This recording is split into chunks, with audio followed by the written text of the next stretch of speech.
মুকুল চৌধুরী গতকাল যখন হেলিকপ্টার শটে ছক্কা মারলেন তখন সবার আগে আমাদের মনে পড়েছিল মাহির কথা, তাই তো?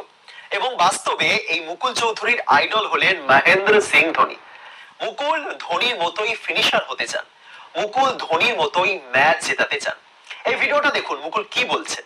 फिनिशर का रोल है कि गेम को लास्ट तक ले जाना और सिचुएशन के अकॉर्डिंग खेलना। फिनिशर का ही नहीं, छक्के तो कोई भी मार देता है कि आपकी जिस सिचुएशन में बैटिंग आई वहां से आप मैच को लास्ट तक लेके गए, आपने मैच जिता दिया। मैच जिताना सबसे जरूरी है।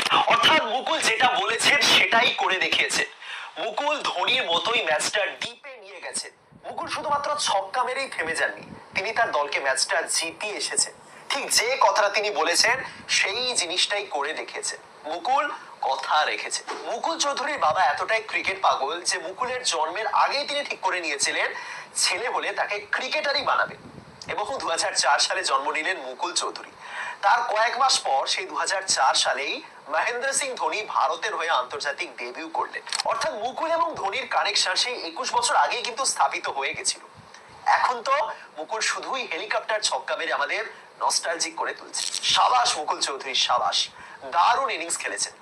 একা হাতে লখনৌ সুপার জায়ান্টসকে ম্যাচটা জিতিয়ে ফিরলেন। এরকম আরো অনেক হেলিকপ্টার শটে ছক্কা মারুন এবং সবচেয়ে বড় কথা শুধুমাত্র ছক্কা মারলেই হবে না, আপনি তো বলেছেন ম্যাচটা কিন্তু জিতিয়েও ফিরতে হবে।